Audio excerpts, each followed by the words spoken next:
ओम शांति। आज 18 नवंबर 2020 बाबा के महावाक्य है। मीठे बच्चे, अभी तुम सत्य बाप द्वारा सत्य देवता बन रहे हो, इसलिए सतयुग में सत्संग करने की जरूरत नहीं। प्रश्न है, सतयुग में देवताओं से कोई भी विकर्म नहीं हो सकता है, क्यों? उत्तर है, क्योंकि उन्हें सत्य बाप का वरदान मिला हुआ है। विकर्म तब होता है जब रावण का श्राप मिलने लगता है। सतयुग त्रेता में है ही सदगति, उस समय दुर्गति का नाम नहीं, विकार ही नहीं जो विकर्म हो। द्वापर कलयुग में सबकी दुर्गति हो जाती, इसलिए विकर्म होते रहते हैं। यह भी समझने की बातें हैं। ओम शांति। मीठे मीठे रूहानी बच्चों प्रति बाप बैठ समझाते हैं, यह सुप्रीम बाप भी है, सुप्रीम टीचर भी है, सुप्रीम सतगुरु भी है।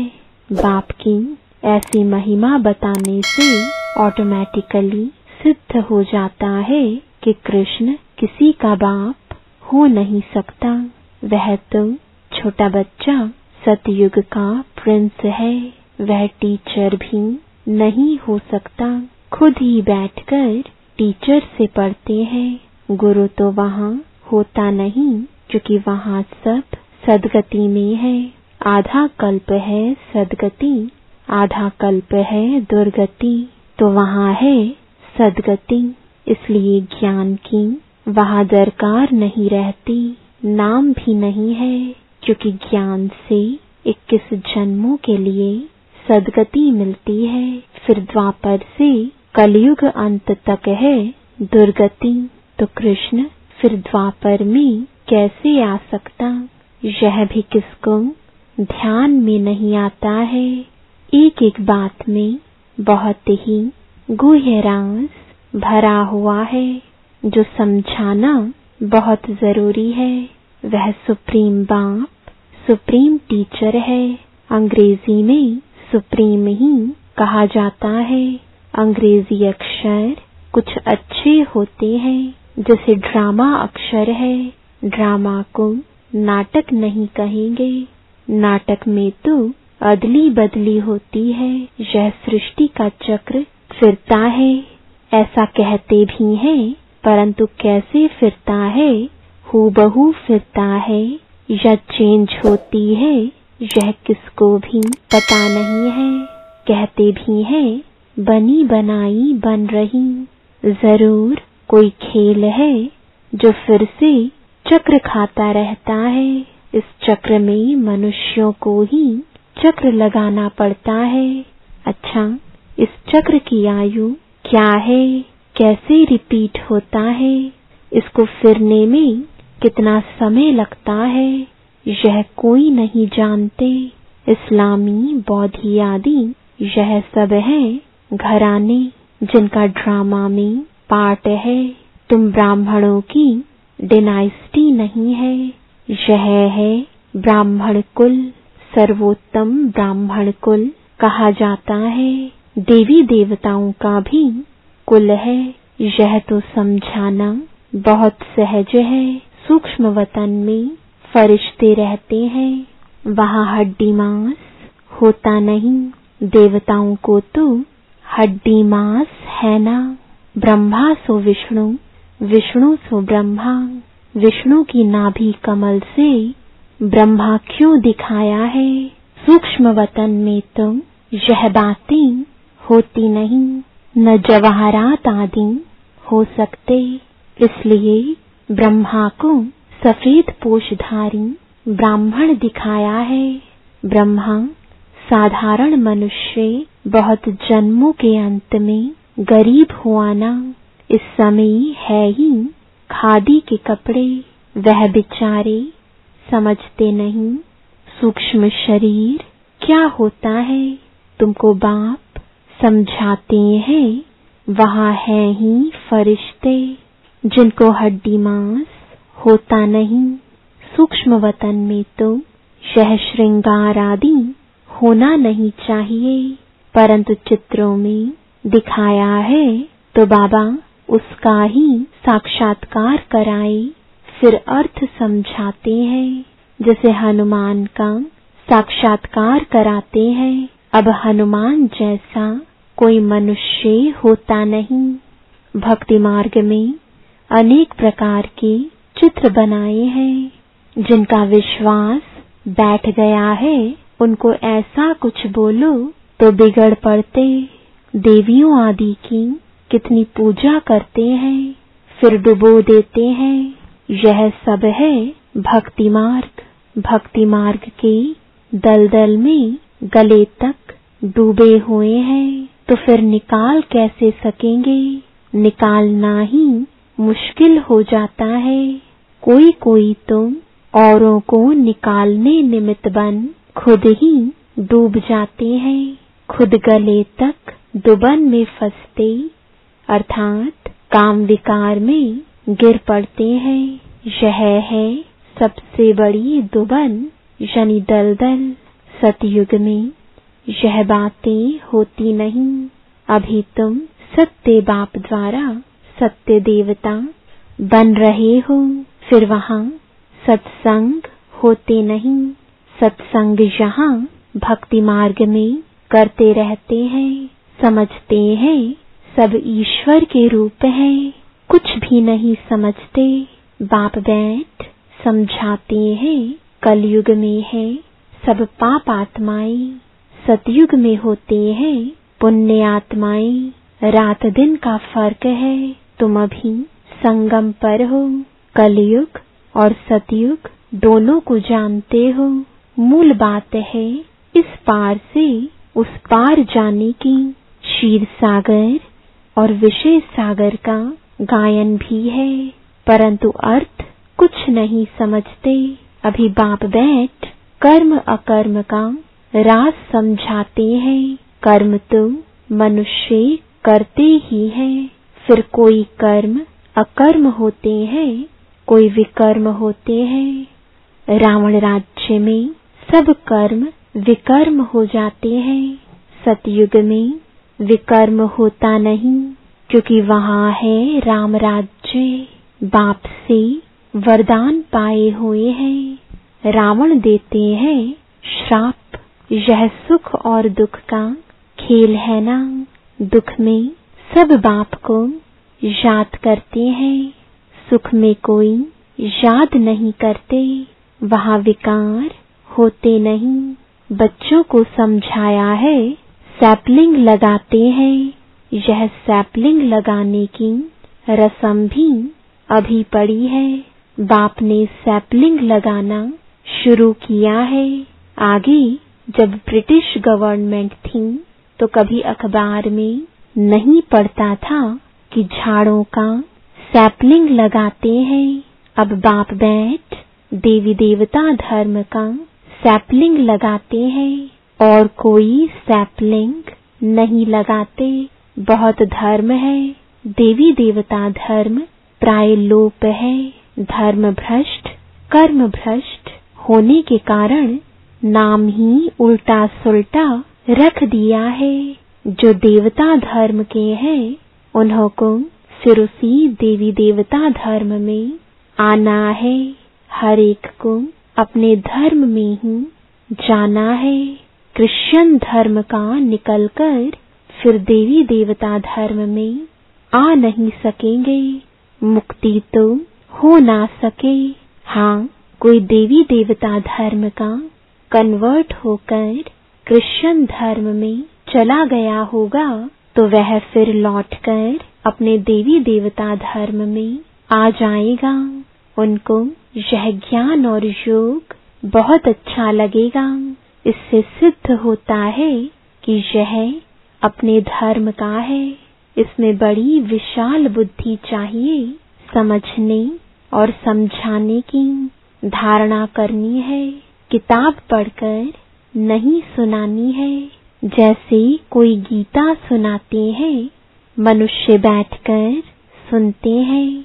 कोई तो गीता के श्लोक एकदम कंठ कर लेते हैं, बाकी तो इनका अर्थ हर एक अपना अपना बैठ निकालते हैं। श्लोक सारे संस्कृत में है। यहाँ तो गायन है कि सागर को स्याही बना दो, सारा जंगल कलम बना दो, तो भी ज्ञान का अंत नहीं होता।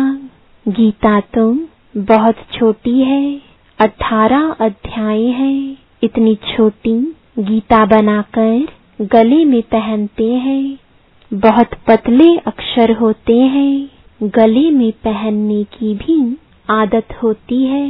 कितना छोटा लॉकेट बनता है, वास्तव में है तो सेकंड की बात।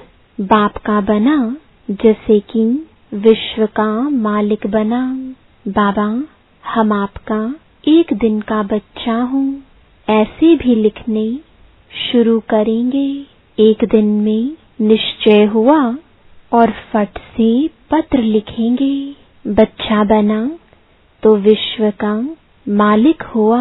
यह भी कोई की बुद्धि में मुश्किल बैठता है।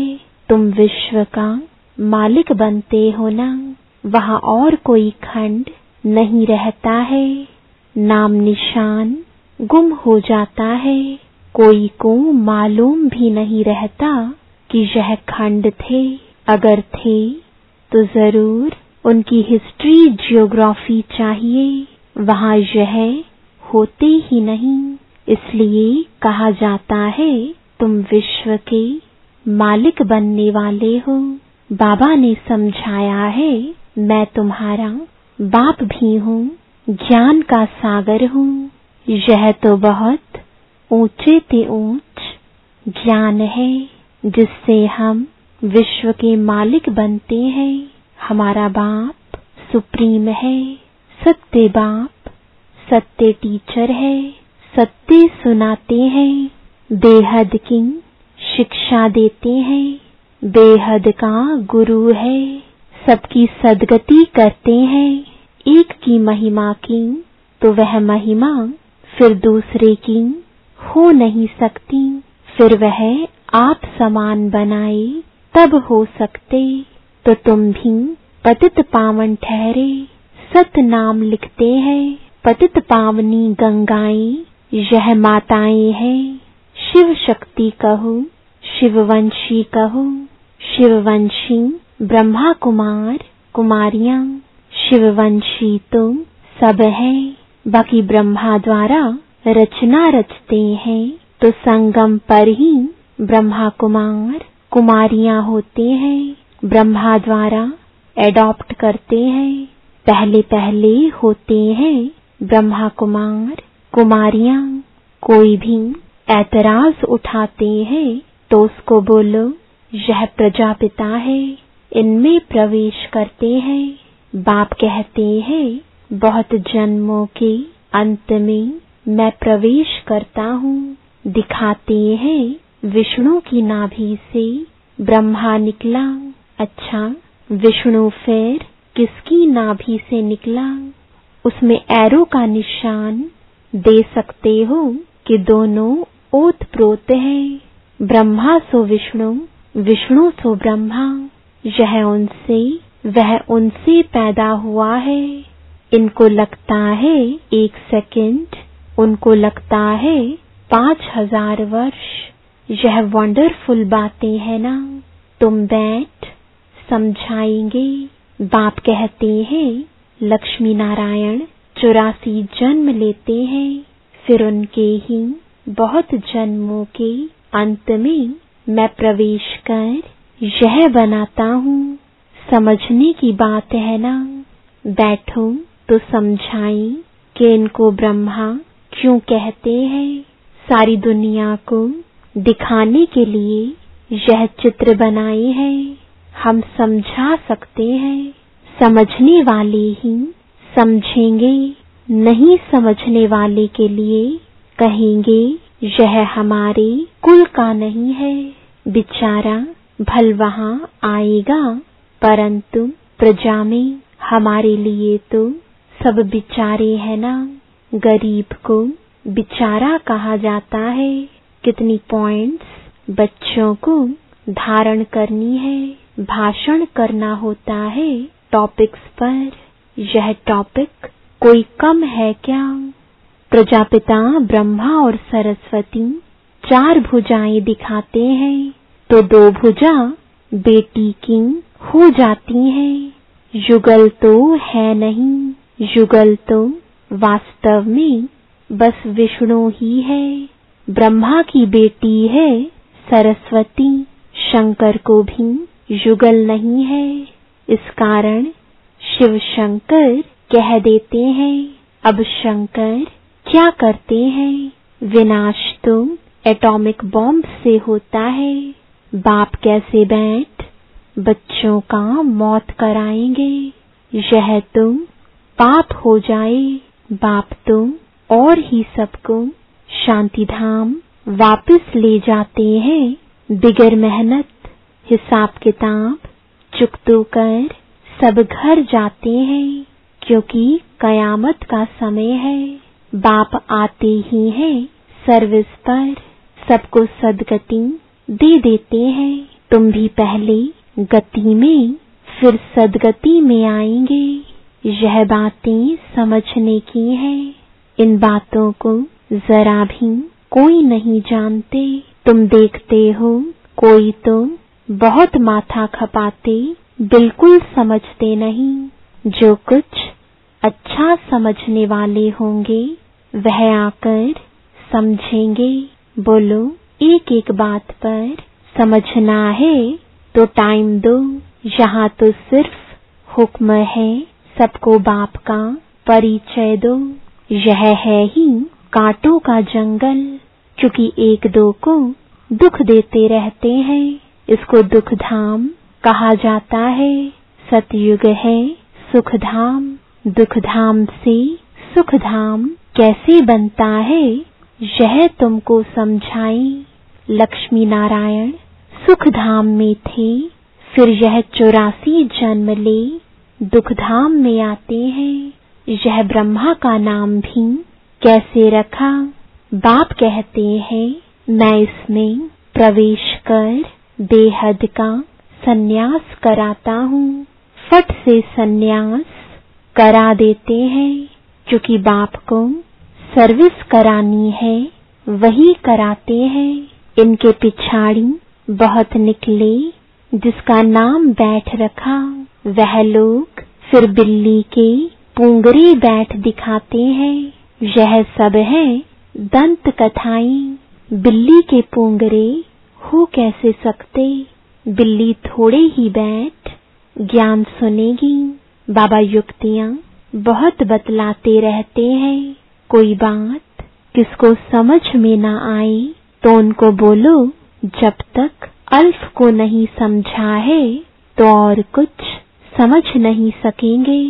एक बात निश्चय करो और लिखो, नहीं तो भूल जाएंगे। माया भुला देगी। मुख्य बात है बाप के परिचय की। हमारा बाप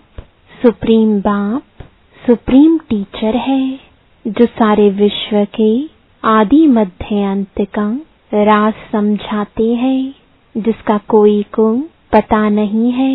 इस समझाने में टाइम चाहिए। जब तक बाप को नहीं समझा है तब तक प्रश्न उठते ही जाएंगे। अल्फ नहीं समझा है तो बे को कुछ नहीं समझेंगे।